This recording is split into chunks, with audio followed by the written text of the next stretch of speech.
அனைவருக்கும் கணித வணக்கம். இப்போ பார்க்க போகிறது 8ஆம் வகுப்புக்குரிய கணக்கு பயிற்சி 2இல் 1. அதில் 7வது கணக்கு பார்க்க போகிறோம். 120 மீட்டர் ஆரமுள்ள வட்டமானது 8 சம அளவுள்ள வட்டக்கோண பகுதிகளாக பிரிக்கப்படுகிறது. அவை ஒவ்வொன்றின் வில்லின் நீளத்தையும் காண்க அப்படின்னு சொல்லி கொடுத்துருக்காங்க.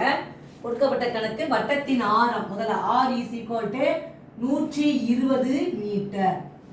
அடுத்து சம வட்டக்கோண பகுதிகளின் எண்ணிக்கை எத்தனை அப்படின்னு பார்த்தா n = 8. வட்டக்கோண பகுதியின் வில்லின் நீளம் L = என்ன ஃபார்முலா போடுவோம்? 1/n × 2πr அலகுகள்.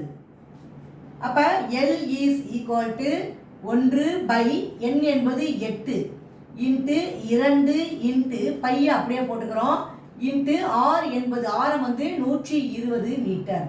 இப்போ இதை சுருக்கணும்னா 4 2 8 1 2 1 4 4 12 0. அப்போ என்ன வருது? 30 π மீட்டர். Therefore வட்டக்கோண பகுதியின் வில்லின் நீளம் L = 30 π மீட்டர். இதான் இந்த கணக்குக்குரிய விடையாகும். புரிச்சுங்களா?